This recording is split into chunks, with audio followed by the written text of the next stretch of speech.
Ndrembava eo amin'ny tontolon'ny finoana voka-dehibe ny zanak'ampelezana FGKM Ambatolampy antehiroka fitiavana ny alahady fa 7 volana martsa ho avy izao isy araraka izany ny fanimpom-pivavahana lehibe izay tanterahana amin'io fotoana io mitondra fanazavana ary Andriamatora Coutarson Henri izay birao an'ny fiangonana sady filohan'ny komity fankalazana ny fahadimapolo amby 100 taona ny fiangonana ihany koa.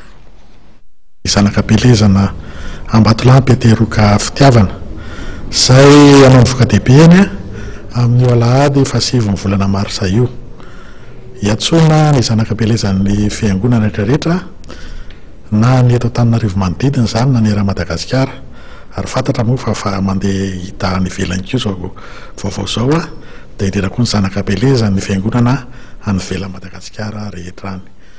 Io moa zany dia voka-dehibe ny zanak'ampelezana zay efa fanao isa-taona fa amin'ity taona ity kosa izy dia manana endrika hafakely satria atomboka amin'io alahady io ihany koa ny fanomanana fankalazana ny 100 taona ny fiangonana FGKM Ambatolampy antehiroka fitiavana koa ny voka-dehibe ny zanak'ampelezana rehetrarehetra manomboka amin'izao fotoana izao ka hatramin'ny 2019 fankalazana 100 taona dia hoentina hankalazana izany 100 taona izany avokoa.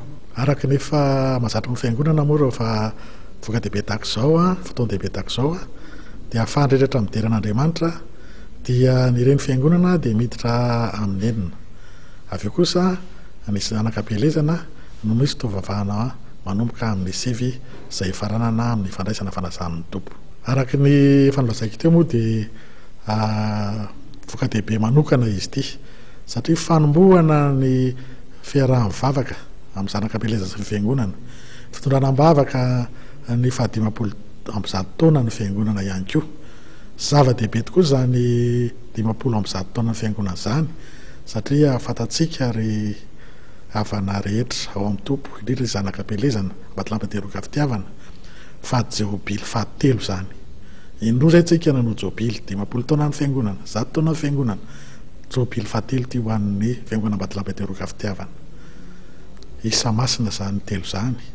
Koa zay na nahitana antsika satria anao zava-dehibe tsika ao an'Andriamanitra hankalazantsika ny sininy ny fanomponan'Andriamanitra sy fampianaran'ny tenin'Andriamanitra teo amin'ny vohitra sy tanàna nanabeazana antsika io nandritra ny 100 taona. Ary isika rehetra dia tanina araka ny teny fanentanana efa namenanareo hoe inona no ataonareo mihoatra noho ny sasany. Mankalazana Jehova amin'ny fanananao sy ny voaloam-bokatrao rehetra.